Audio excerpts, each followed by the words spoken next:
You hear me? Hold up. First off, I'm the hottest to do it. Since grade school, I moved swift when I had to get to it. Not the type to pick them up on game. See, they the type of shooters that's in the field, but they ain't got no aim. Say they moving with them sticks, but they ain't got no bang. And where my brothers from, they let that nacho bang. But look, I stay cool cause I'm really for people. And right now it's my time and I'm smashing on whoever's beefing. I'm staying right above the rim cause they know that we heating. And told my youngest stay in school cause we really gonna need them. And they was trying to take their place right before they was eating. Like a couple years ago when they was lynching and beating. And this is history and facts, this is what I was needing. Not the 9 with the scope just in case you was creeping. Or out in DC catching bodies, now their mothers is weeping. Or in PG with the dope trying to sell in the weekends. Riding around in the truck with the semi that's peeking. And these rappers who be lying, cause they swear that they evilings. Yeah, y'all already know who it is. It's your boy HustleManFatz back with another interview with my man QueZel. And we about to run this motherfucker down, you hear me? Man. So what's going on, QueZel? Where did that come from? That came from like college. So I'm like, I kind of got started late on music. I was always writing, I was always singing, I was always rapping. But I never started recording until I was like in college when I linked up with this producer actually by the name of MK Beats. And he's really dope, and he had a whole setup, so we all out there just rapping and recording at Bowie State. And my teammates gave me the name QueZel because it kind of like went with the fact that I had Cross, so I'm a Q of course, so I had Cross, and then they was just like, yeah, you need your nickname QueZel because you acting different, like you different, like you ain't the same Zell or Juan, you QueZel, like that's you. So where you from? You from the DMV, Bowie area? Where you from? Yeah, so originally like a lot of people in PG. I was raised in DC, so I was born in DC. I was raised in DC. My parents moved out because they were younger, so I spent a lot of time in DC. But my parents moved out PG. So I grew up in PG. I went to high schools in PG. I ended up leaving like Gwynn Park High School, so that's the high school I went to. But I spent a lot of time in PG, of course. Alright, so grew up in DC. Raised in PG, but your music is like a different style of music. You're not like a real shoot 'em up, bang bang kind of guy. Like, right. Why not stay with the normal wave, or what made you want to go to the way that you're on now? I think it's more so like I always grew up around everything. I grew up around everything. I'm right currently my uncle serving life. You feel me? And growing up. Seeing him, how my dad reacted to him, how everybody was around, and being around drugs, or being around guns, or being around whatever, it kind of like made me like shy away from it. A lot of people knew to that shit, so it's like them growing up or getting older and being able to obtain it. It's kind of like, oh yeah, let's play with guns, or let's try drugs, or let's sell drugs. But when you grow up in that atmosphere, it's kind of different. It's like, why did I need to do it? They told me I ain't need to do it, so I'm good. Like everybody else was doing it, so I'm straight. But that's why my music kind of like portrays something different. Like I'm very clever. I could do a trap song and completely flip it and talk about something totally different than a trap song, or I could do a contemporary song. Shit, I could do an R&B song if it came down to it. Right. How do you feel about like the support that you have? Do you feel like that you don't have enough support, or you feel like you do have enough support? How do you feel about that right now? I feel like it's kind of like in between. I feel like I always say like to myself, I always felt like a stepchild to like the music game, because you can know a lot of rappers in the area and niggas will get hot off one song or not saying anything at all or some dumb shit. But like when you really rapping, people notice, they just don't notice the same way. Because a lot of niggas is on a trap wave in this area, so a lot of people is kind of like, alright, if the beat don't bang, then I kind of can't listen to it. And we're in a generation where niggas got like short attention span. So even if you saying something positive or you saying something negative, they only gonna pick up on but so much of what you saying. So I gotta work extra hard or harder than the next person just to make them listen, just to make them realize what they saying. But I feel like I got enough support. I just feel like it always could be more, because more means that you grow your fan base, you grow your brain, you get more opportunities, things like that. More music always is best too. So for your music, what's your target range? Like who are you targeting? Are you targeting young kids, adolescents, adults? Like what's your target range? I honestly think it depends on what I'm doing, cause like it depends on what I'm doing. So if I know I got a trap beat in front of me, And I know high school students listen to trap beat, high school students, people that's just out of high school, some college students listen to trap music. Then I'm targeting them at that moment. But if I know like I got an R&B beat, it depends on the music. Like if I know I got an R&B beat, I might target women because I know that women love R&B music just like they love trap music, but they might love R&B music more. Everybody loves Beyonce, so you know what I'm saying? She's Queen Bee, and technically, you know, women are going to be more prone to listen to R&B music. Some guys do too, just like the Booed Up song that's going crazy right now. Like everybody listening to that. And depends on if it's hip hop. If it's hip hop, then I'm really rapping. Then that's more of an older audience. People who listen to rap, the Nas, the Jay-Z's, the Kanye's, depending on where you at. People like that. People that listen to that. That's what I'm targeting at the moment. The J. Cole's, the Kendricks, things like that. So, what are you doing that's gonna make?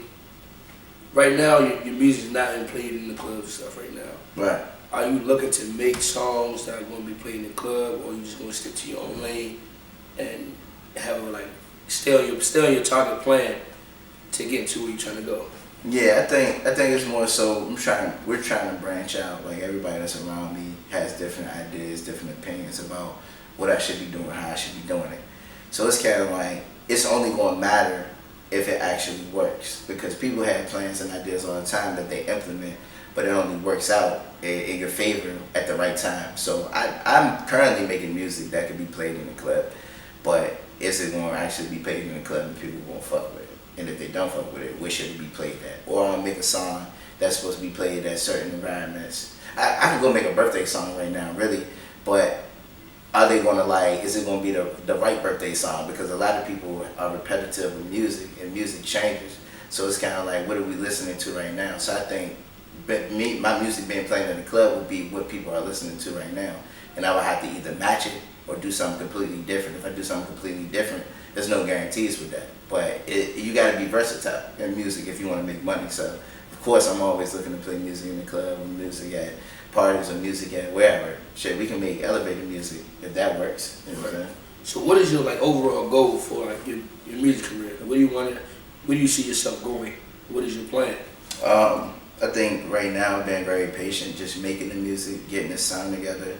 Like I said, I got a late start. I could have been making music for a very long time, but sometimes it's not in the plan. Sometimes you got to go with what you know is going to work for you.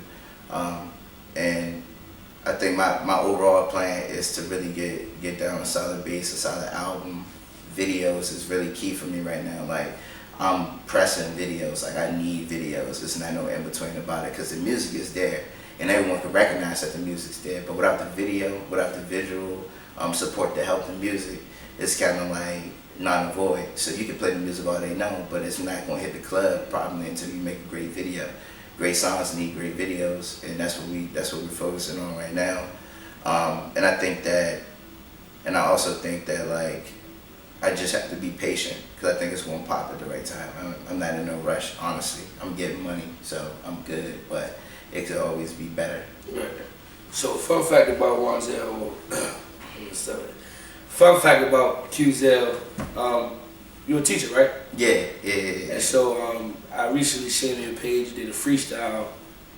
How did that come about? What made do your kids listen to your music first? Yeah. So what made you do that freestyle for them?